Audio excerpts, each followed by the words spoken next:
Hey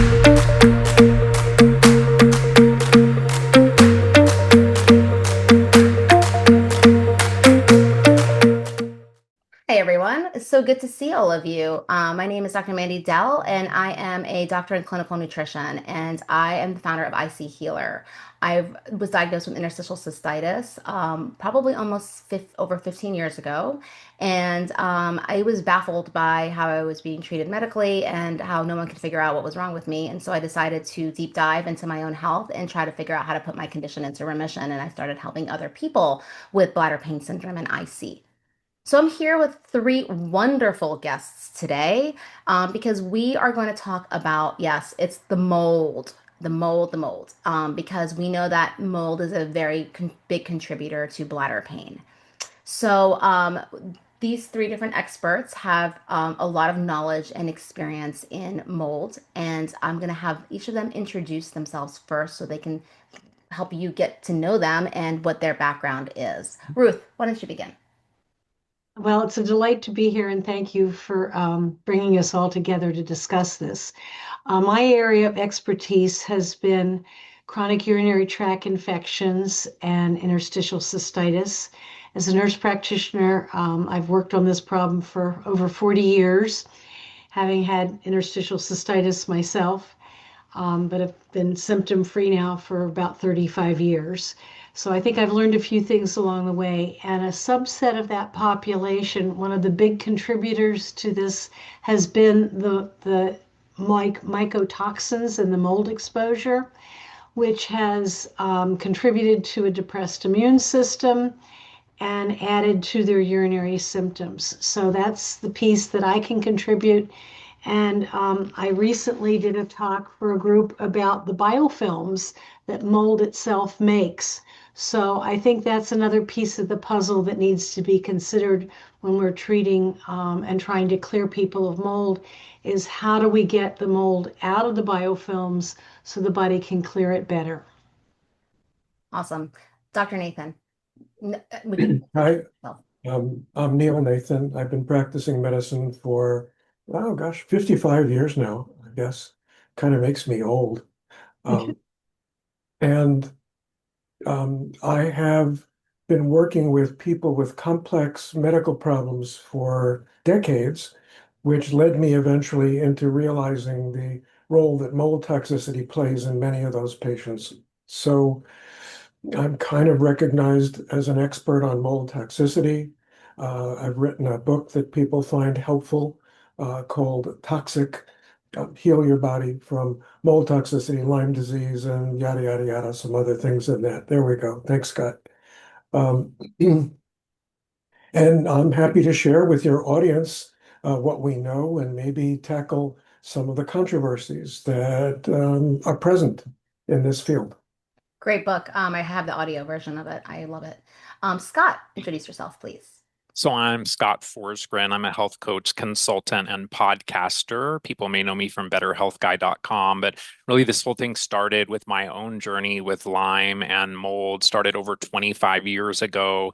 We have here in this conversation two of my top mentors with Dr. Nathan and with Ruth. And fortunately, today I'm doing really well and looking forward to the conversation. Great. So let's start with symptoms. What are some of the key symptoms that would make you suspect mold illness or anything that's kind of related to mold? Ruth, what have you found over time? I am suspicious of that in my chronic UTI IC population when I see that they aren't responding as well as other people to the normal protocol of going after the infections that we find. And that's mainly because the immune system just isn't showing up to help fight those infections. Okay, Dr. Nathan.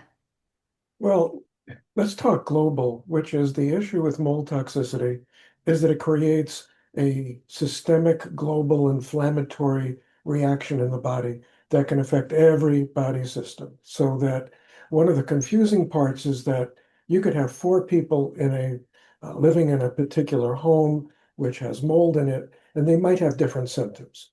But from top to bottom, almost everyone who has mold toxicity has some degree of fatigue and cognitive impairment.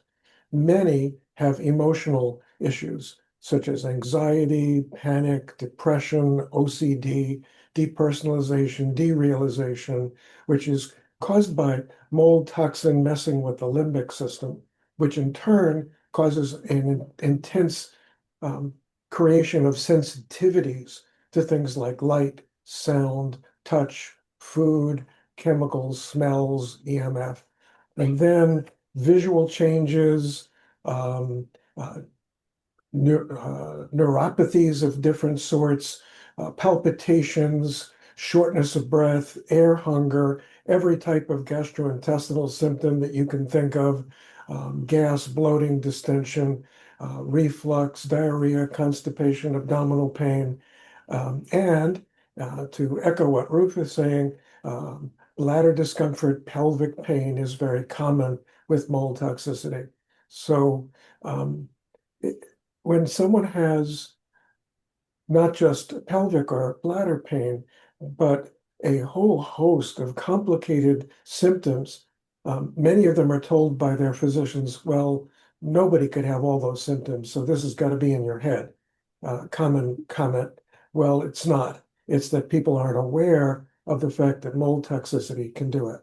And I know we're going to be talking about mold today, but I do want to add that Bartonella is a major cause of pelvic and bladder pain as well, and that Lyme and some of the co-infections of Lyme disease can cause similar symptoms. I was just going to say everything you mentioned sounded a lot like Lyme as well. Scott, go ahead. And what do you think are some of the symptoms too? Yeah, so I mean, certainly you'll see some overlap between my thoughts and my mentors here. But one of the things that I think of with mold is internal vibrations, which I've certainly experienced. So if there's internal vibrations, you can't see them, but it's kind of a buzzing. Oftentimes while you're sleeping, I'll feel those.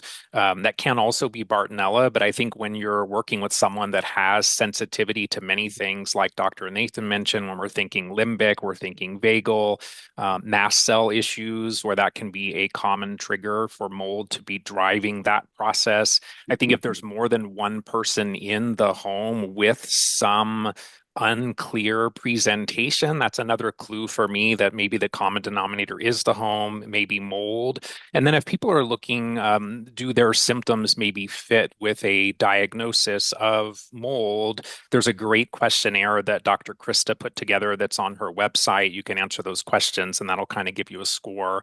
But when we're thinking about complex chronic conditions, even things like Alzheimer's, I think Dr. Bredesen now talks about mold and mycotoxins being a component of Alzheimer's in more than 90% of people.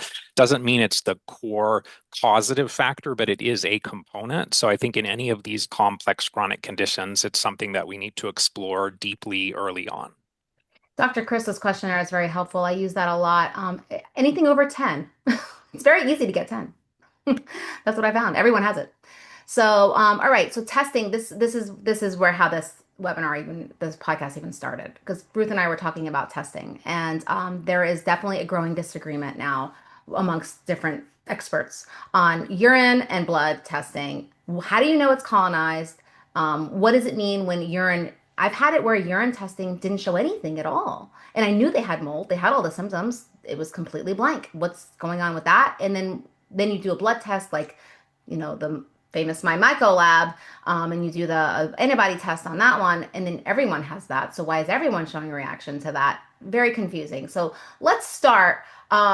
Ruth, go ahead. Why don't you start with that? I'm going to back up a little bit because I approach this from a different direction than someone who maybe says, I'm going by your symptoms and therefore I'm looking specifically for mold. I started noticing a subset of my population that wasn't responding as well to treatment. And then I started checking them, and then I started saying, wait a minute, we're going to check everybody right up front to see if mold or Lyme could be contributing to why they're not going to respond as well to the treatment that I know they need for their bladders.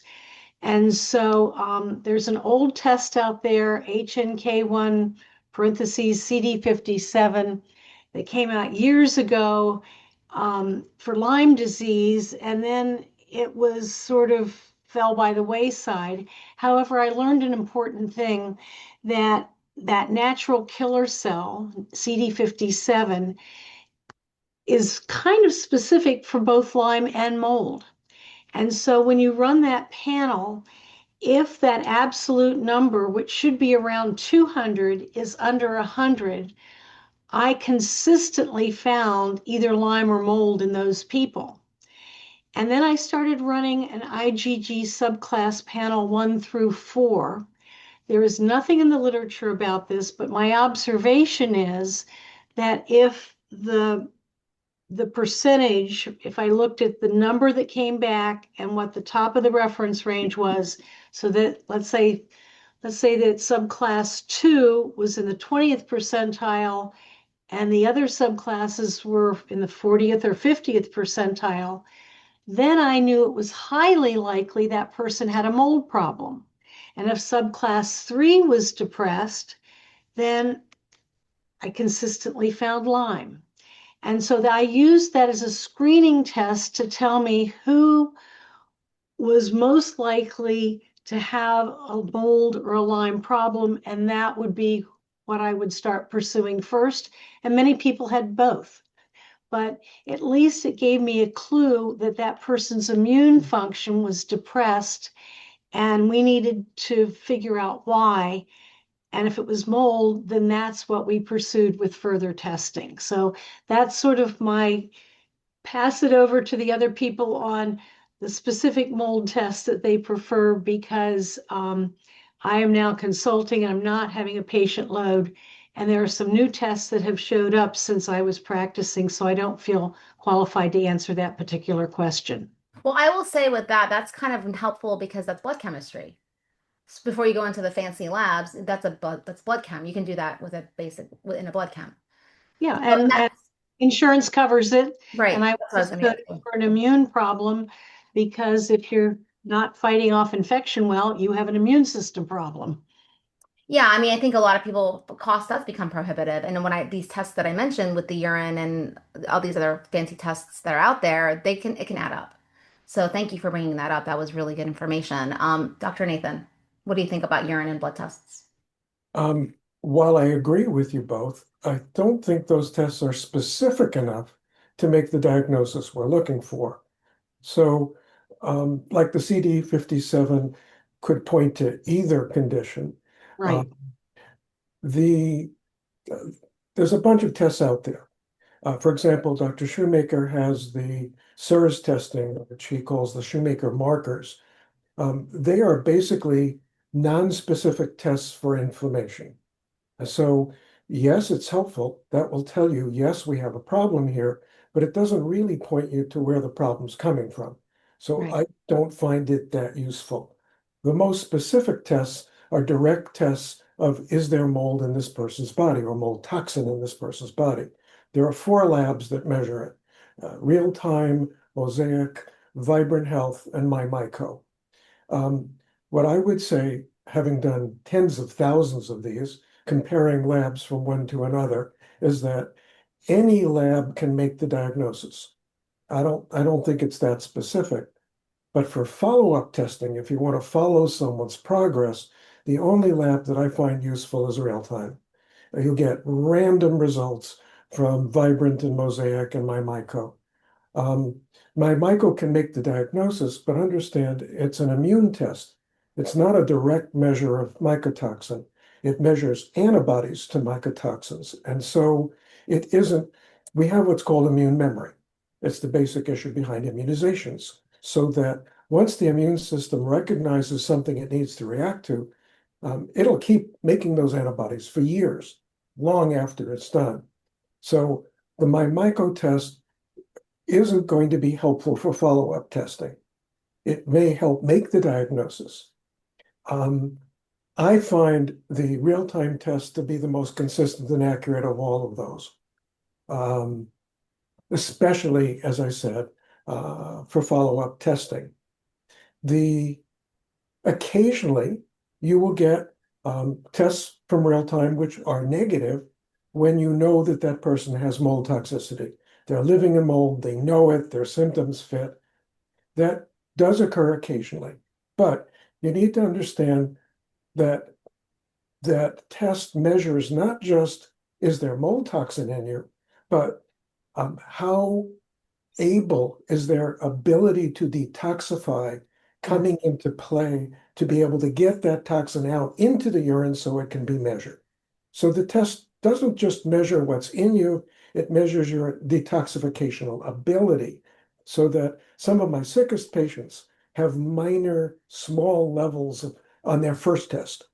And then when we treat them, then they go sky high afterwards because now, as we get the mold out of their body, their ability to detoxify markedly improves. And now they're putting into the urine what's always been there. So I think I've seen many beginners look at someone with a little bit of trichothecene or zearalenone and go, oh, that's trivial. That can't possibly be an issue. When in point of fact, it's like, whoa, this person's really sick. This is someone that we really need to work on more. Yeah, I've seen that when there was nothing show up and the person was extremely sick. Can I ask you, with real time versus mosaic, since they're both urine, what do you think is different about their testing process Well, that is making it's a completely different testing process. really okay? So they're using different technology. Right. Mosaic and Vibrant Health use the same technology, Mhm. which is a mass spec technology. It's very specific.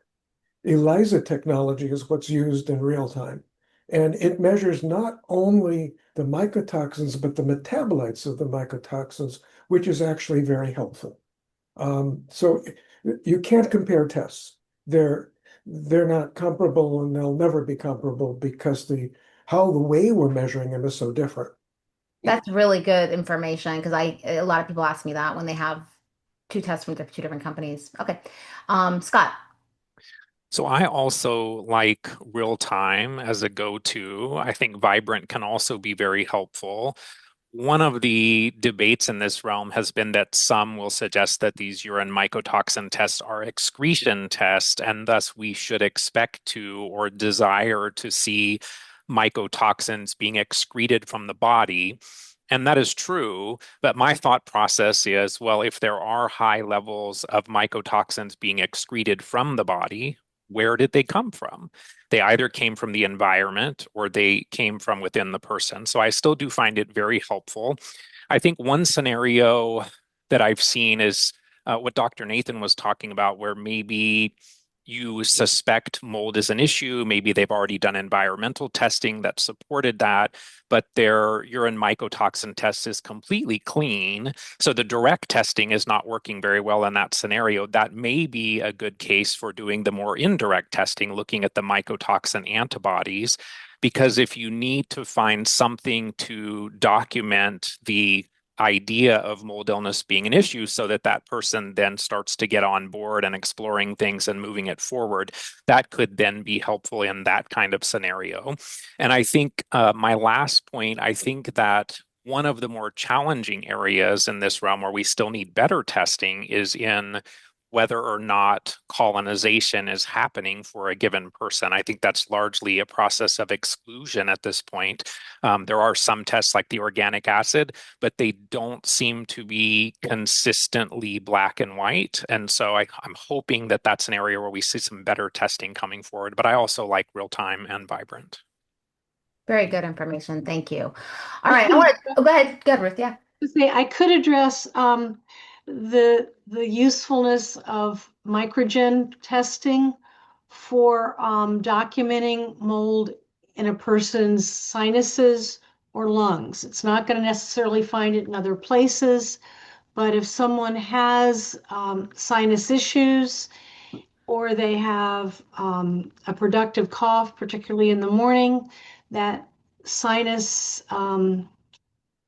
stuff could be blown out and some of it sent off to microgen as well as the sputum in the morning. They do check for 32,000 species, I'm sorry, 34,000 species of mold. And so that is a more useful test than Marcans, for instance. Archons, excuse me. How often, Ruth, do you see positive fungal tests on something like, I think it's the Sinuki, right? Mhm. When looking for mold, if someone had a positive mold test and they had any respiratory symptoms, I would do the microgen sinus or sputum testing, and I found a very high correlation, probably close to 100% of the time, if they were symptomatic. I did not routinely test sinus, and if they didn't have sputum, you couldn't test the lungs.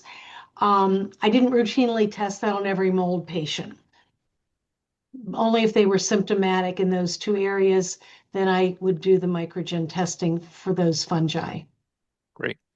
Yeah. Great I information. will tell you, I am seeing some urine specimens recently coming back with aspergillus, which is surprising me. Hmm. Why do you think that is? Because it's colonized their bladder, Wow. or or maybe the fungi is clearing the whole urinary tract. I don't know. I'm just as surprised as everybody else that I'm seeing this, whereas previously I don't remember having it come back, but I've seen two in the past week. Very interesting. General question here. I'm gonna throw this one to Scott real quick. Do you think mold problems are getting worse in homes because of the way they're constructed? I mean, I think the answer is yes. The more energy efficient we try to get, the tighter, the less ventilation, those types of things certainly don't help. And if we listen to my mentors like Dr. Klinghardt, and Dr. Nathan talks about this as well, but the EMF exposures that we have now in our environment, in our homes, potentially also affect the molds and the production of mycotoxins. So I think that one is definitely the case, that newer builds have more challenges when it comes to mold and mycotoxins. All right, let's dive into biofilms, Ruth. Here we go. Oh, All right, biofilms. Okay, so we know you've done a lot of work, and I've seen your spreadsheet. It's amazing. Let's talk about what you recently talked to me about the mold biofilms specifically, and how we're finding there are contributing to the UTI and IC problem. um, I think chronic infection with anything is a different ballgame than an acute infection. And I don't think the medical community as a whole has been as good about looking into what the differences are and therefore what the approach needs to be. 20% of the general population genetically has one of four mutations or variations, deletions, which means that that person either makes too much fibrin or they don't break it down efficiently.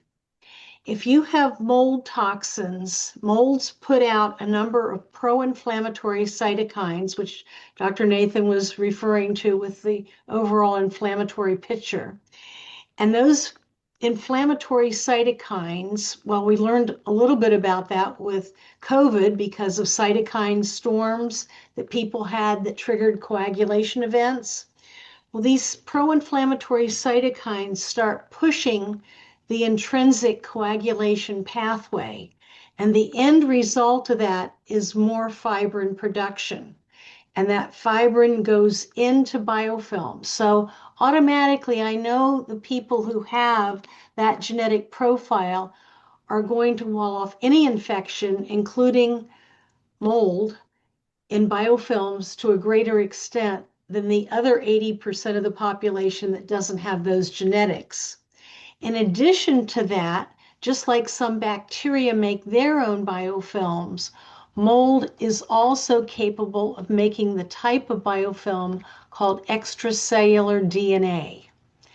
And so what happens is that extracellular DNA biofilm generated by the mold itself and the person's own fibrin join together to make an extremely dense, difficult biofilm structure, which means the immune system doesn't see it well and can't handle it well. It means that any antifungal that you give has difficulty penetrating that biofilm structure and therefore is going to be less effective. And you end up with people having to take just months and months and months of some of these antifungal medications, Whereas if you knew their genetics for making their own biofilm and you address that with the appropriate biofilm disruptors, and we give something to break down extracellular DNA, then we're going to get far greater effectiveness of the antifungal, and we're going to get these people cleared out a whole lot faster. This is the exact same process that I'm seeing happen with the bacterial infections in the bladder. By breaking down the biofilms, we can get people well, you know, in months instead of years. So I think if the mold community starts thinking about the biofilms, and particularly the people who make more extensive biofilms, and sort that piece out, we could get a heck of a lot better results. The question is begged here, how do we break down extracellular DNA? Right now, the most effective product we have is bismuth subnitrate. And there's one commercial product available called Biofilm Phase 2 Advanced that has bismuth subnitrate, 100 milligrams per capsule. Typically, when people have bacteria that make that type of biofilm, we dose 2 of those capsules together once a day apart from food. I have a little bit of twitchiness doing that type of dosing in the mold community because it takes much longer to get rid of mold than some of these bacterial infections. With the bacterial infections, when they have one of those that make extracellular DNA, we use that product. And when that infection is gone, we stop that product because bismuth is a transitional heavy metal and we have the potential for making people bismuth toxic. So I am working very hard right now and intersecting with some people who make herbal formulations to see if we can come up with an herbal biofilm disruptor that specifically works on extracellular DNA. I have some research and I know what some of those herbals are, but we need a combination product that we can use because I don't like keeping people on bismuth longer than 4 months because of the risk of toxicity. So that's kind of what I've been working on in the background based on my work with bacteria. And by the way, both bacteria and mold do work together and are often found together in biofilm structures. I have pictures of them together. Okay, Ruth, what's your experience with EDTA as a biofilm disrupting agent? Um, EDTA chelates out heavy metals that are in the biofilm structure that the bacteria like to feed off of. So essentially, EDTA is punching holes in the biofilm, which is another way of disrupting it. But when you're talking about extracellular DNA, it's not specifically working on that at all. It's just working on the heavy metals that may become entrapped that the bacteria like to feed off of. Is there any way to test specifically for this extracellular DNA type of biofilm? No, but what I have are the studies in the literature where they have grown the mold or they have grown various bacteria and they see whether it makes this structure by itself or not. This is probably a good point to put in a plug for Ruth's LabCorp panel 505443, where you can get some insight into your potential predisposition to what she was just talking about. I was just going to say that if you can briefly talk about that, that would be helpful because there's people who don't know anything about it. Ruth. Yeah, and it is helpful, because the 20% of the population are the ones who are ending up with the chronic infections. In my IC UTI population, I found one of those genetic problems 70% of the time. And I bet if we looked at the chronic mold community, we would probably have very similar statistics. Are you talking about Pi 1? That's one of the 4. Yeah. Yeah, the one I've seen with the people I've worked with is Pi 1 is very prevalent. Like, oh, it's 100% actually. I think maybe I had one person who didn't have it. Everybody else at least had one copy. I don't see a lot of the others too much though. Well, your population maybe is presenting with a different mix of symptoms. Yeah. So, kidneys. I think we talked about that earlier. Talk a little bit about the mold toxins and the effect on the kidneys, please, Ruth. Ah, okay. Um, Mycotoxins clear primarily through the urinary tract. That's why we have urine testing, for instance, for them. Um, when they go through the kidneys, it turns out we have urinary fibrinogen, and that inflammation converts that urinary fibrinogen into fibrin.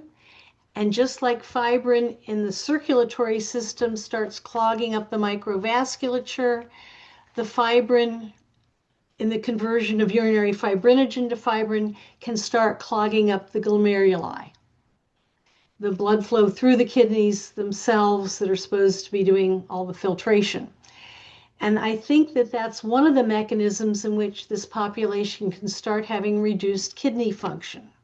The second thing that happens is that particularly ochratoxin A and aflatoxin A upregulates something called NF-kappa B, and NF-kappa B is also known to produce kidney damage. There is a product, NRF2, NRF2, which will downregulate NF-kappa B, and I think would be very helpful in this population to sort of compensate for that inflammatory response. And Ruth, is that the one from Pure Encapsulations that you're mentioning? Yes, that's the one that I primarily use. I think Yep. there's also a NRF2 accelerator that's out there as well, but I don't have any way of collecting I data. want to comment on Nerf too. So I do testing genetics, and I have a very high percentage of people who have polymorphisms in KEAP1, which is upregulation of KEAP1, which inhibits, I guess, Nerf2 from going into the nucleus and actually slows it down. So I thought that was interesting. When you brought to my attention, and I think it was you, Ruth, who told me that Nerf2 was actually in the bladder and actually prevented the damage to the bladder when there is an infection. And when someone doesn't have the Nerf2 working properly, they're likely to have more damage done to their bladder. And I'm finding that correlation because I see so many people, I think 80% have that KEAP1 upregulation. I thought that was wild. I'm one of them. I have the KEAP1 upregulation. Makes me think about, you just said Nerf2 with the kidneys. Well, there you go. There's another connection to it. Yeah, that's excellent. The other thing that I wanted to bring up was that the the way you break down that fibrin in the kidneys is different. We talk a lot about lumbrokinase for people with these genetic issues that cause too much fibrin. But if someone does have reduced kidney function, nattokinase actually works better because it breaks down to urokinase, and the urokinase will do a better job clearing out the fibrin from the kidney function. And I have seen patients have improved cystatin C, and I love your hearts, improve cystatin C and increase glomerular filtration rate as a result of taking nattokinase when they were having reduced kidney function because of the fibrin deposition triggered by the mycotoxins. So I think that this is my piece of it. I'm very concerned about the people trying to do something to prevent the nocturia, the getting up at night to urinate. Mold toxins depress antidiuretic hormone, and I believe that's the body's protective mechanism to keep the urine diluted so these mycotoxins don't do more damage. So when we try to artificially stop that by giving somebody desmopressin, VIP, to help their body concentrate the urine better at night, maybe we're setting them up for more kidney damage. And the difference is, are they getting up at night because of an infection, or are they getting up at night because they aren't concentrating their urine and therefore they have a high volume and that's why they have to get up? The other difference would be the specific gravity of the urine. If it's concentrated, it's going to have a different specific gravity than if it's very diluted. And you can even see that difference in the color. Is it straw clear colored because it's undiluted, or is it a dark yellow orange because it is concentrating well? So even just having the patient look at the volume of the urine and the color of it, if they get up during the night, can tell you whether their nocturia is because of infection or because of mycotoxins. I think this is also some of why Dr. Krista talks about bioflavonoids before binders, right? To support the kidneys, to support kidney clearance. And I feel like that's probably one of the things that I wish I had learned about a lot earlier, and potentially using drainage remedies like Renalix or kidney tone or some of those things as well when someone's really going through more of a mycotoxin detoxification period. I think also I appreciate her point about using taurine, because to the extent that we can shunt these toxins more through the liver, the bile, and out through the GI tract, that will take some of the burden off of the kidneys. Taurine is considered a non-essential amino acid, not because the body doesn't need it, but because the body is supposed to make it. Those who have CBS mutations are shunting more of their cystathionine into ammonia, which means they have less of it to shunt into the manufacture of cysteine and taurine. So yes, your body is supposed to be making it, but if you have that genetic problem, then you aren't making as much taurine as other people. You aren't having good bile production or bile flow, and you aren't going to be shunting those toxins out that way, and you have an increased burden on the kidneys as a result.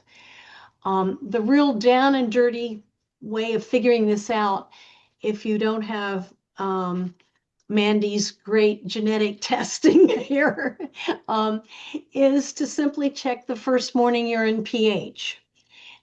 If it is above 6.0, then it is likely that you are shunting your cystathionine into ammonia, and your body isn't able to clear that ammonia well overnight through the urea cycle, and therefore your first morning urine pH will be higher than 6.0.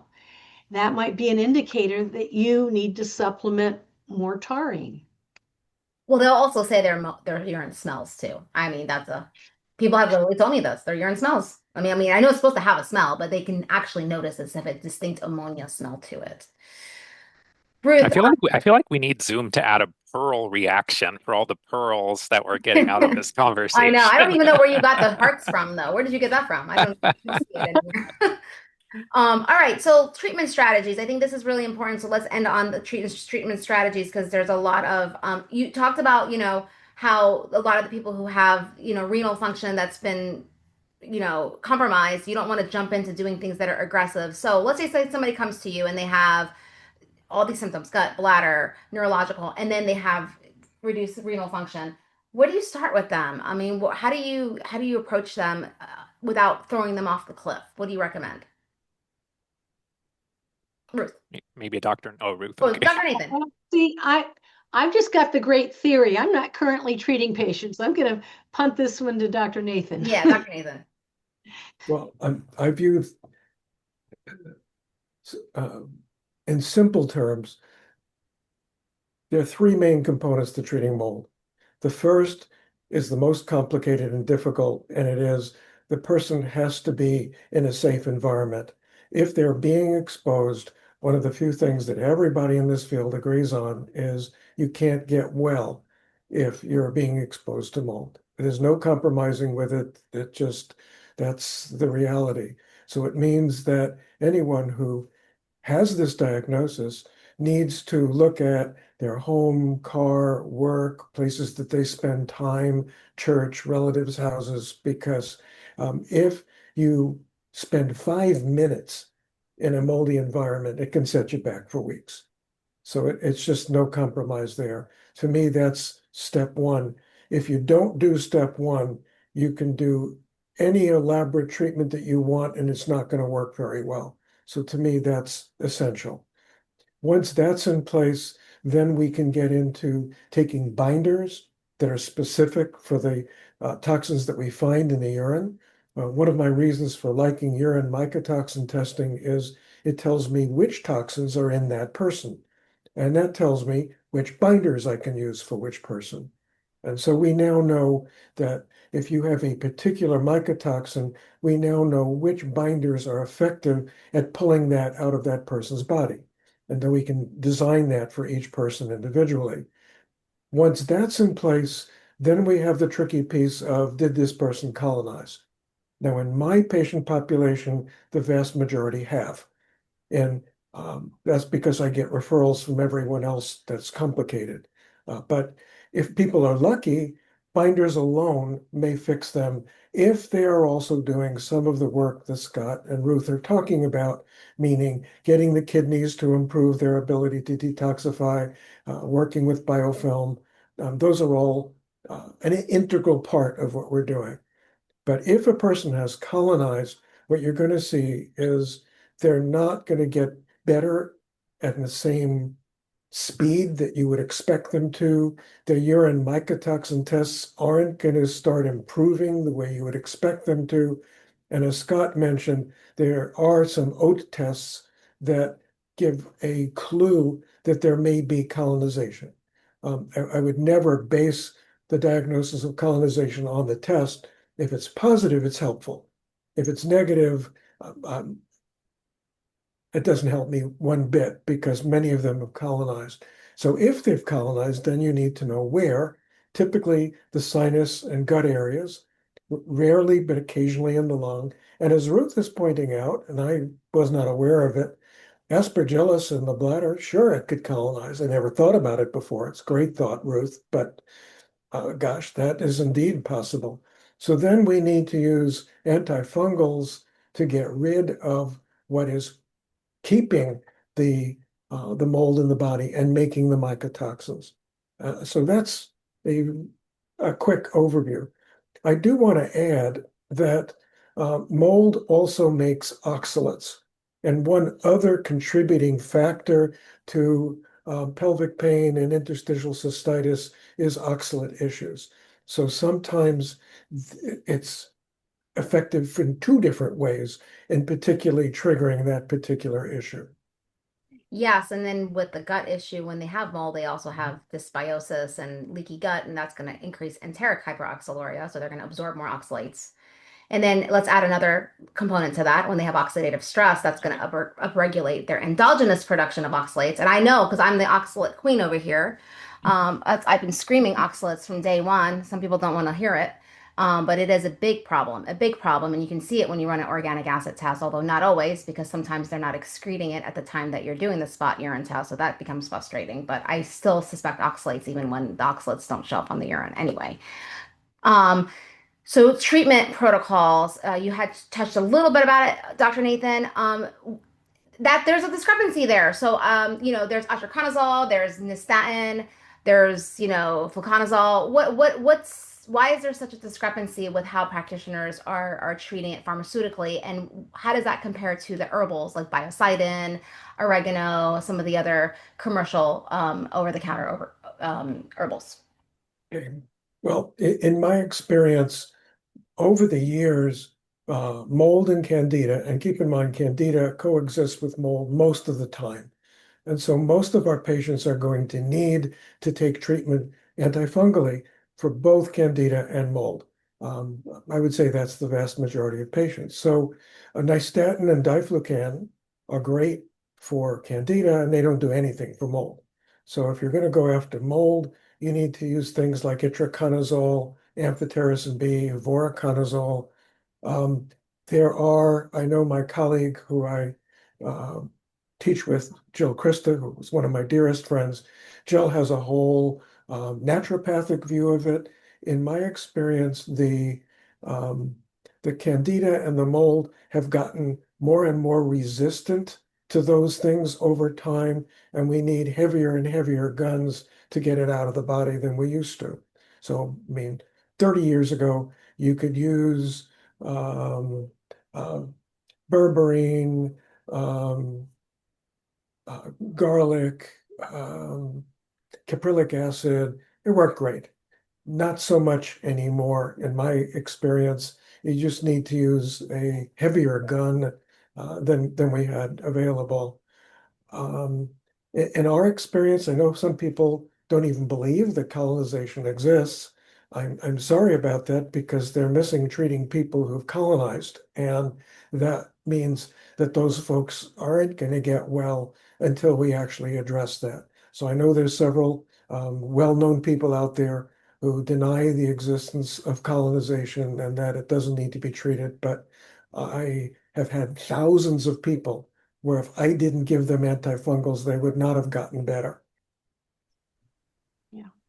I have one perspective on that. I have, because the microgen tests for all the different molds, I do see a lot of different fungi showing up in the urinary tract. And not the ones that we commonly think of as mycotoxin producing from environmental exposure. But when I have to use antifungals, we have to be aware of what clears the urinary tract and what does not. Fluconazole clears by 90%.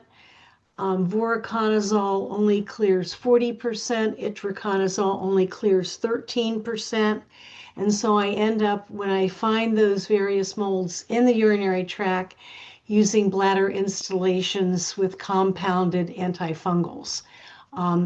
As far as fluconazole goes, I am really concerned about the cavalier overuse of it, either the one dose 150 milligram protocol for vaginal yeast, which produces a lot of azole resistant Candida species, in which we're only left with either amphotericin B or mycamine as the antifungal choices for Candida glabrata and some other nasty species that are out there. So I guess I would say if you want to use fluconazole, I only use the 200 milligram strength because I don't want to create azole resistant strains. And I think they needed to be treated with that long enough to eradicate the fungal or the mold yeast component so we don't leave educated survivors who are now azole resistant. I, I need to leave in a moment, but I want to add one of the mistakes that I watch a lot of people do is to immediately put patients with mold toxicity on antifungals without using binders. And the problem with that is a high percentage of them will have a nasty die-off reaction that can last for weeks at a time. All antifungals work by punching holes in the cell wall of the candida or the mold, killing it, but at the same time giving the opportunity for the contents of that cell to leak out. So if you kill without something to mop it up, like binders, then you really risk a nasty die-off reaction. So I really urge people to first get binders on board before you get going with the antifungals. Yeah. And with that, That's great insight. Thank you. with that, I need to take off, Thank but you. I don't know about the rest of you. I've We're enjoyed, wrapping up. yeah, Yep. I enjoy this very much, Ruth, and we need to talk because I really want you to talk to our mentorship group. You have a wealth of information we need, and so I'll email you and we'll set that up. Thank you. No, I would love the opportunity to share what I know. I've been doing a lot of research on this, and the one mind-blowing thing was that mold in biofilms create more mycotoxins than if they're not in a biofilm. So this is another piece of the puzzle. Very. Good. World needs your information, so let's give you an opportunity to get it out there. Yes. Yours as well. Okay. Thanks, Dr. Nathan. Good seeing you again. Again, same Take here. care. Take Okay, care, bye-bye. everybody. Yeah, Yep. bye. So I Scott, know, final word for yeah. you. Yeah. Yeah, I mean, I know we talked a lot about the pharmaceutical antifungals, which I think certainly have helped a lot of people. But since that's not in my scope, I do have some herbal type tools that I often will bring in. So things like Mycoregen from Beyond Balance. The A Fung from Byron White is great. I really like the Elimicand from Research Nutritionals. I think it can help beyond just Candida. Horapito is an interesting herb in this realm. Supreme Nutrition has some great tools like Golden Thread, Malia, Morinda, I think can be helpful in the Klinghardt realm. We would maybe think about something like Rhizol Gamma, which is an ozonated oil. And then I'm kind of excited too that Des Bio recently just came out with their series kit for mold and their mold specific homeopathic. So excited to start hearing from other practitioners how those are helping people as well. And the nice thing about some of these is you can titrate them a little more readily than you can sometimes with the pharmaceutical approaches. So I like a lot of those as well. Oh, that's a great list. I want it from you. Same. Send it over. Yeah, no, I think the biggest challenge I run into, again, it comes down to cost. So we're just trying to consolidate and think about how we can help people without, I mean, that's the number one complaint. I feel like they're bank robbing their banks, that's how they feel. I mean, that's how they feel. I try to tell them, if you have a complicated condition, it's not going to be an overnight fix, but I really like to think of strategies, especially with the, economic situation we're in now with the economy, like how can we help people without completely depleting them financially. So thank you for sharing some of those. Because I do think people get overwhelmed, not only financially, but also they just look at their supplement load and they're like, oh my gosh, they can't handle it. It's overwhelming. The, So the other thing that I'm becoming more excited about, and I'm not sure how strong this will be, it'll take some time, but the use of ozonated glycerin, some practitioners are starting to use that in a nasal spray or even nebulized to deal with some of the sinus microbial burden, and also even using it in a capsule to deal with maybe some of the gut microbial burden. So I'm predicting that we'll see more around the use of ozonated glycerin in the year ahead as well. That's yeah, exciting. yeah. I have one other thought that we kind of skirted over, but I think I want to at least put it on the radar, that when you're talking about binders, the reality is you're only able to bind up that which has been shunted through the GI tract. And that requires that those things have been processed by the liver. And so if you're talking about somebody who makes extra ammonia, who isn't making enough taurine, they also are not making enough cysteine, which the body needs to make glutathione for phase 2 liver detox. So these people probably aren't necessarily doing a good job processing those toxins by the liver and shunting them through the bile into the GI tract to be bound up. And so one of the things that I did with my patients with mold was I did a 3-step process of, first of all, well, not first, but once we got some things stabilized here, we mobilized the toxins with either a biomat or infrared sauna Hmm. because they were in storage. Mm. I'm not talking about when people are really sick, but when they can handle more being put out from storage. Then I supported the phase 2 liver detox with glutathione. NAC is a precursor, but depending upon your genetics, you may not do a good job converting cysteine to glutathione if you have the GST mutations. And so I really fell in love with the transdermal glutathione patches, Patch MD, and I think there's another company now making transdermal patches.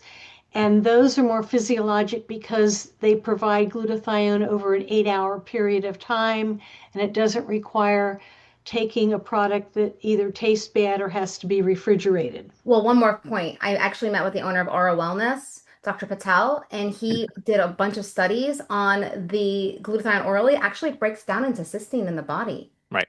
So it's not really being absorbed as glutathione anyway. And so the Yep. spray actually well, I love his spray, even though most people hate it because it's really sticky. I use it as well. Yeah, it's sticky. But it smells funny, but my dogs love it. I mean, I don't know. I don't mind the smell of glutathione. But anyway, that's just me. But he says what he's seen is direct absorption of glutathione. It doesn't break into cysteine. So all these people who are doing these IVs and spending all this money on IVs and they're doing the oral and they're spending all this money, they may not even be making glutathione because it's breaking down to cysteine and then they have the genetic pathway that they're not putting it back together into glutathione. That was so Yeah. you were familiar with this, Scott? No, absolutely. And I had him on the podcast before as well. But kind of building on what Ruth was just talking about, I think to optimize the effect of the binders in the gut, things like bitters, phosphatidylcholine, what some call that phase 2.5 detox. So even if the liver is doing a good job, if there's an issue with bile not getting into the intestines, then the binders are never going to meet up with something that they can bind with. So I totally agree. That is a huge piece. Doesn't help to take binders in large quantities if we're not also addressing this liver and bile piece. Yeah, and that's one of the beauty of taurine is that it actually increases bile production and bile flow. And so I think Jill And Kriz, prevents the bladder from bacteria from sticking to the bladder, right? oh, yeah, it's all connected. It's Yeah. all connected. But the Jill Krista is talking about giving people, I think, 500 milligrams twice a day of taurine. I think that might be fine for someone who makes enough taurine on their own. But if you're one of the people that's busy making ammonia and have a high morning pH, you're going to need at least a gram of taurine twice a day minimum in order to get that bile production and flow going if you want to really clear those toxins. Yeah. Very nice. Well, thank you. This was great. I really enjoyed this. A lot of great information. I'm hoping this helps people understand how, nuanced and complicated this can be. Mold is on our radar, Ruth. We're going to keep diving and looking into that. And it's great having you, Scott. And I know Neil had to hop off, but it was always a pleasure to see him as well. So, Merry Christmas. I hope you guys have a great holiday. Thank you. It's an honor And to be here. Appreciate thank the you for invitation. coming. Yes, Thank and you. I'll send you the link when it's all done. Sounds good. All right. Take care, guys. Here, See you. bye-bye. Bye.